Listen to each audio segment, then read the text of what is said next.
Hey, I'm Jennifer.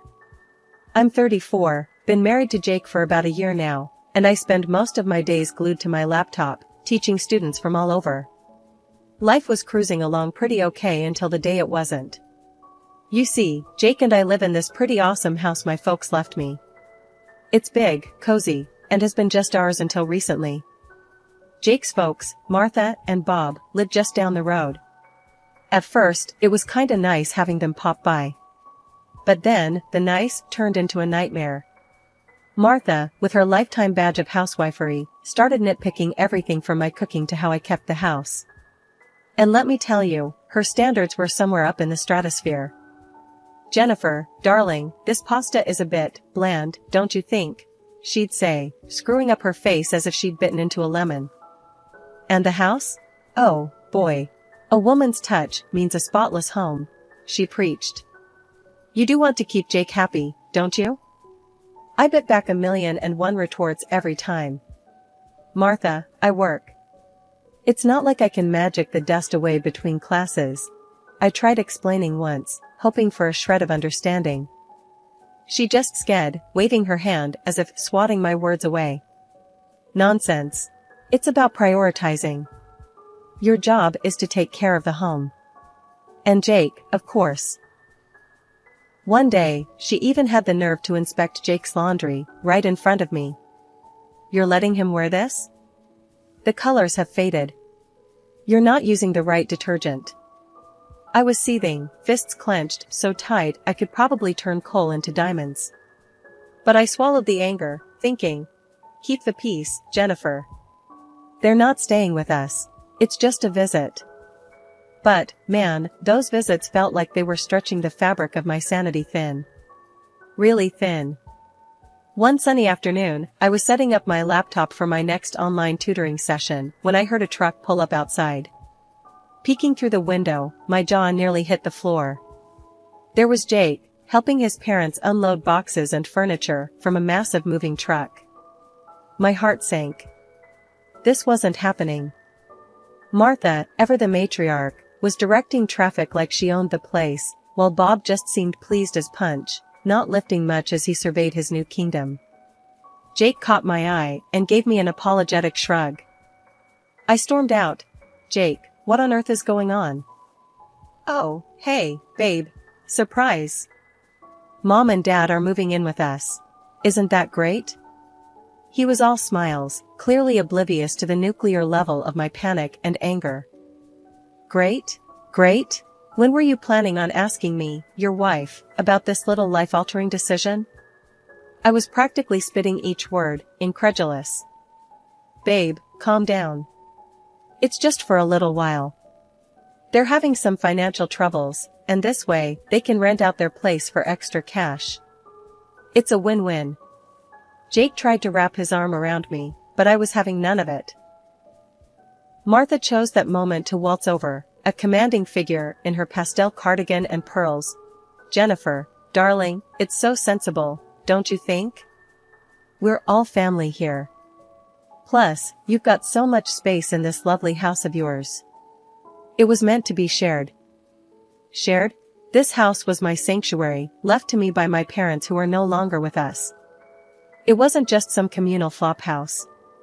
I tried to keep my cool, but my voice had other plans. "Martha, with all due respect, this is my house. Don't you think this is something that should have been discussed?" "Oh, sweetheart, don't be like that. You know, family helps family. We'll make such lovely memories together." Martha was all but patting herself on the back, while Bob nodded along, adding his 2 cents. "Yeah, Jennifer, it's about time we all got closer, don't you think?" Closer? I didn't even know what to say. The arrogance, the entitlement. It was all too much. Jake looked between me and his parents, a deer caught in headlights. "Come on, Jenny. It'll be fine. What's mine is yours, and what's yours is ours, right?" Wrong. So very wrong. But as angry as I was, I couldn't bring myself to kick them out on the spot. Maybe it was shock, maybe it was that tiny voice in my head reminding me what family meant to Jake. So, I did what I'd become an expert at. I swallowed my fury, plastered on a smile, and welcomed them into my home. As the days turned into weeks, I realized this temporary arrangement was anything but. Martha and Bob made themselves right at home, critiquing my cooking, commenting on my lax cleaning habits, and generally making my life a living nightmare. Jake, meanwhile, was either at work or playing the role of the oblivious husband too well. The temporary situation started to feel like a life sentence. Every day, from the moment I cracked my eyes open to the second I collapsed into bed, was a marathon of trying to juggle work and the incessant demands of my new housemates. One morning, as I was prepping for a particularly important tutoring session, Martha barged into my makeshift office, a frown already etched deep into her face. "Jennifer, this place is a pigsty. When was the last time you dusted? And those cups from yesterday are still in the sink." I clenched my jaw, my fingers pausing above the keyboard. "Martha, I've got back-to-back sessions today. I'll get to it when I can," she huffed, crossing her arms. "In my day, we kept a clean house and worked. It's about managing your time better." Managing my time better? I wanted to scream. Instead, I bit back the harsh words and focused on the computer screen, though I could barely see it through the red haze of my anger. Bob wasn't any easier. He had this uncanny ability to need something right when I was in the middle of explaining complex concepts to my students. "Jennifer, where's lunch? I'm starving here," he'd bellow from the living room, oblivious to the "Do Not Disturb" sign I'd hung on my door. "It's in the fridge, Bob. Just warm it up," I'd reply, my voice strained with the effort to remain polite. "What do I look like, a chef? Can't you take a break and fix something?" he'd shoot back, his voice booming through the thin walls. Jake, bless him, tried to be the peacemaker, but his efforts usually amounted to little more than added frustration. "Jenny, can't you just drop it for today? Let's have a quiet dinner, yeah," he'd say, trying to smooth over the latest flare-up. Drop it? As if I was the one stirring up drama over lunch and dust bunnies. The pinnacle of this daily grind came one evening when I was trying to wrap up my sessions for the day.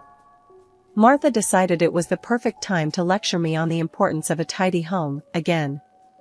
"You know, Jennifer, a cluttered house is a sign of a cluttered mind. Maybe if you tidied up more, you'd be less stressed." Less stressed? I almost laughed. Instead, I stood up, facing her square on. "Martha, I'm working. This cluttered office is paying our bills right now. And maybe if you're so concerned about the cleaning, you could help out?" Her face turned a shade of red I hadn't seen before. "I am a guest in this house, Jennifer. It's not my job to clean." Guest? The word echoed mockingly in my mind. Some guest they were, turning my life and home upside down. That night, as I lay in bed, staring at the ceiling, I couldn't help but think about the absurdity of it all. Here I was, busting my hump to provide, to teach, and to keep some semblance of peace in my own home, only to be criticized at every turn. Jake's soft snoring next to me was the only sound in the dark room. I turned to look at him, wondering how we ended up here. How did we go from newlyweds excited about our future to roommates, barely speaking, because his parents were driving a wedge between us? 3 months into what felt like the world's longest invasion of privacy, Jake came home early one day, looking like he'd just lost a fight with a bear. "Jenny, I got fired," he blurted out, not even waiting to sit down. His folks were out, probably terrorizing some other poor soul with their presence, and he made me swear not to spill the beans to them. Great. Just what I needed. Now, it was all on me. My online tutoring gigs were suddenly not just about keeping busy or funding a few extra comforts. They were our lifeline. I doubled down on work, stretching my days thin. Before I knew it, I was not just tutoring, I was running my own online school. A small part of me buzzed with pride, but I kept it under wraps. No need to add fuel to the already blazing inferno that was our household dynamics. Money was tight. Tighter than a lid on a jar that's been sealed for a century. Every penny had to scream for mercy before being spent. It got to the point where I had to have the talk with Martha and Bob. "Look, I know this is awkward, but I need help with the bills. Maybe you could cover half the rent? I asked, trying to keep my voice steady. Their reaction was as if I'd suggested they fly to the moon. What do you mean? Jake's got it covered. He makes plenty, Bob scoffed, waving off my request like a bad smell. Yeah, about that. I started, but Jake's pleading look stopped me. He wasn't ready for them to know. He pulled me aside later, whispering, "Just a little longer, Jenny. I'll find something soon, I promise." Promises. Right. Meanwhile, I was teaching, cooking, cleaning, and playing referee, all while trying to smile through gritted teeth. And Martha and Bob? They seemed to have turned complaining into an Olympic sport, barging into my office mid-lesson to demand attention, as if I was hosting afternoon tea instead of running a business. "Jennifer, this is unacceptable. You're always locked away in here. When are you going to make time for us?" Martha demanded one day, standing in the doorway with her arms crossed while I was in the middle of explaining algebra to a 15-year-old. "Martha, I'm working. Can this wait?" I hissed, trying to keep my voice down. "No, it can't. We're family, and you're neglecting us," she shot back, oblivious to the irony. Bob wasn't any better. "When's dinner? We're starving here, and you're just sitting around," he grumbled on a different occasion, ignoring the stack of papers and open textbooks around me. "Sitting around? Really, Bob? I'm teaching. And dinner is when you make it," I snapped, patience fraying like an old rope. Jake was apologetic, always whispering, "Thanks for holding us together, Jenny. It'll get better." But better seemed like a distant land, one we weren't getting any closer to. And as the days turned into weeks, I couldn't help but wonder how much longer I could keep this up. One evening, as we sat down for dinner, Martha whipped out a glossy travel brochure, her eyes gleaming. "Look at this, dear," she said, sliding the booklet across the table to me. "We're thinking of a little getaway. A vacation. What do you think, a scarf or a shell as a souvenir?" Before I could even process the absurdity of her question, she dropped another bomb. "And, darling, if you could spare $2,000 for us, that would be just peachy. Just for some pocket money, you know?" I stared at her, dumbfounded. My fork clattered to my plate, my appetite gone.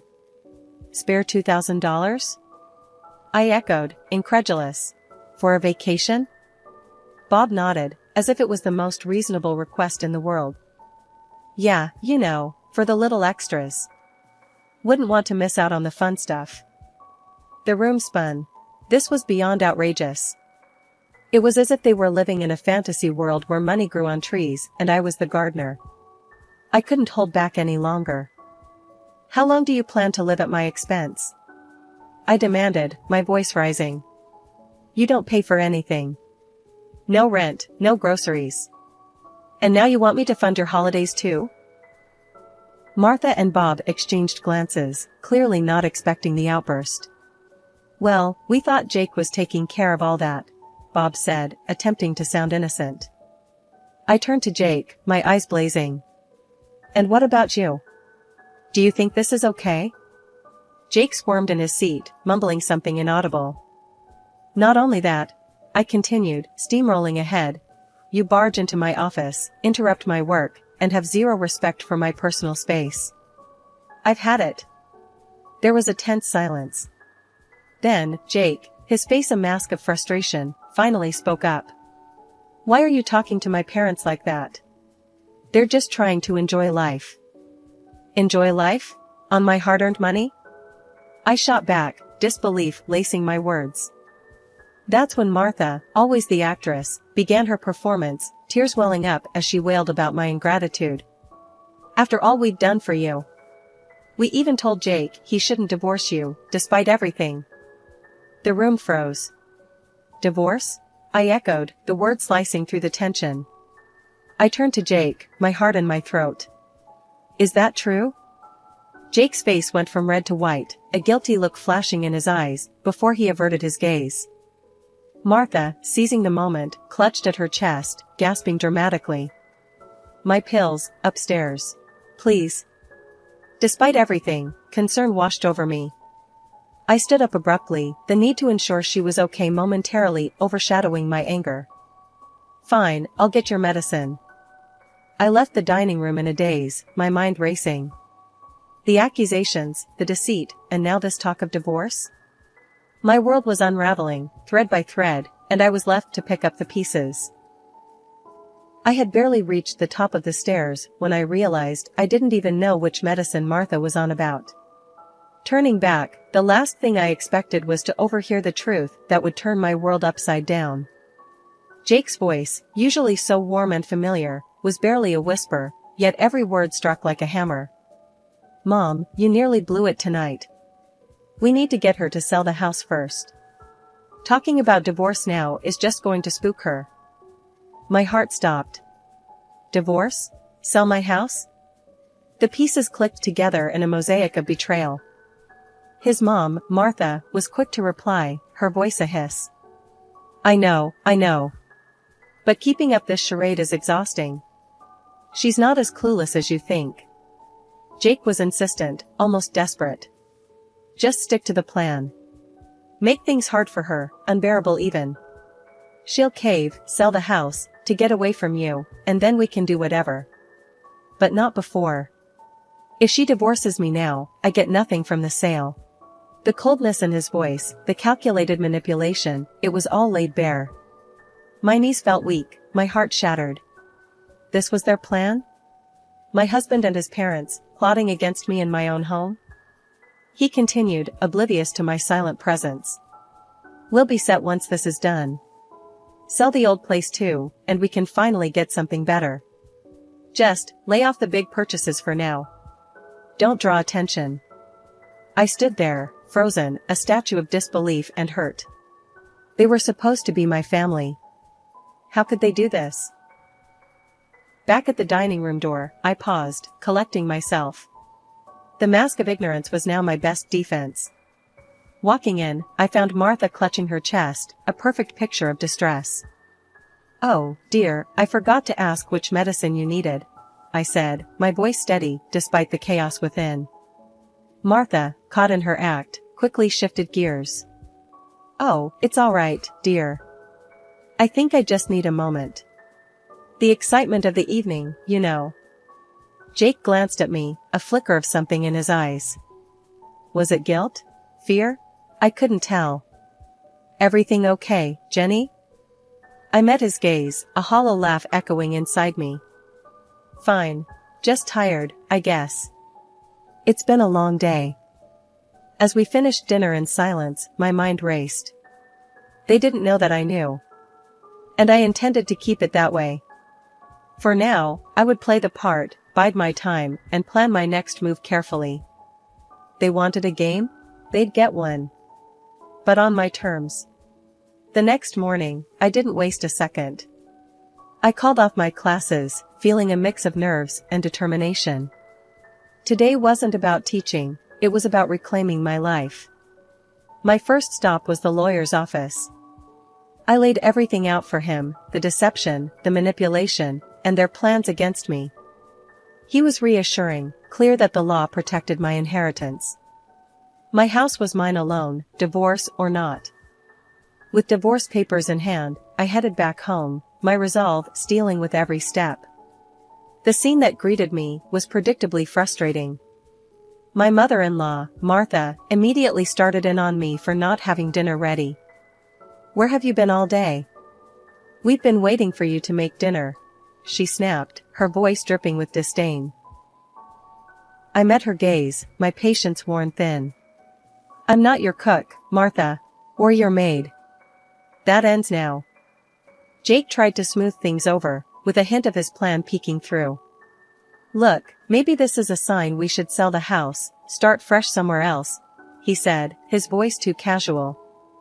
His parents nodded eagerly, clearly liking where this was going. But I couldn't help it, I laughed. The absurdity of it all, their faces, it was too much. Oh, Jake. I know about your plan. All of it. Silence crashed down like a wave. Jake's face went white, and Martha's mouth snapped shut. What plan? Jake managed, but his voice was shaky, guilty. With a deep breath, I laid the divorce papers on the table. This plan. We're done. I want you and your parents out of my house. The outrage was instant. Martha was the first to explode. You can't do this. We're family. Family doesn't plot against each other. I shot back, my voice firm. Jake tried to argue, to plead, but I was unmoved. I'm not falling for it, Jake. It's over. I've already spoken to a lawyer. His defeat was evident as he realized the gravity of the situation. They had no legal ground to stand on, no emotional manipulation left to play. Reluctantly, with anger and frustration boiling over, Jake and his parents packed their things and left. After they left, the silence in the house was deafening, but it was the sound of freedom. I sat alone in the dining room, the echoes of their departure still bouncing off the walls. It was over. I could finally breathe again, but the weight of what had transpired hung heavy in the air. I wasn't sure what to do with myself. The routine I had been so accustomed to, despite its toxicity, was gone. I decided to call my best friend, Sarah. If anyone could understand, it was her. Hey, it's me, I said, the moment she picked up. Jennifer? What's wrong? You sound off. Sarah's voice was filled with concern. I laughed, a mix of relief and disbelief in my sound. You won't believe what's happened. Jake and his parents, they're gone. I kicked them out. What? Sarah practically shouted, surprise evident in her tone. Girl, what happened? So, I told her everything. From the overheard conversation, to the visit to the lawyer, and the final showdown. As I spoke, the reality of my newfound freedom began to sink in. Wow, Jennifer, that's... I don't even know what to say. Are you okay? She asked after a moment of silence. Yeah, I think I am. Better than I've been in a long time, I admitted, feeling a smile spread across my face. We chatted a bit longer, her support lifting my spirits even further. Hanging up, I felt a renewed sense of purpose. The house felt different now, it was mine again, truly mine. I could do whatever I wanted with it, fill it with new memories, maybe even redecorate. The days that followed were a blur of activity. I started making small changes around the house, clearing out reminders of Jake and his parents. With each box I packed away, I felt lighter, more in control of my destiny. I also threw myself into my online school, pouring every ounce of energy into something that was truly mine. It wasn't just a distraction, it was a lifeline, pulling me out of the murky waters of betrayal and onto solid ground. My students, my lessons, they gave me purpose, a reason to look forward every day. One afternoon, as I was prepping for a webinar that had garnered interest from corners of the globe I'd only dreamed of reaching, my phone rang. The screen flashed Martha's name, a name I hadn't seen or thought about in what felt like a lifetime. Curiosity overcame me, and I answered, bracing myself for whatever came next. Jennifer, dear, it's Martha.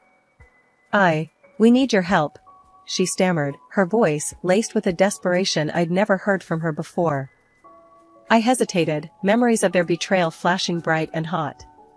What's happened? Our house, the one we rented out, it's gone. Burned down because of some electrical fault. And, well, the insurance.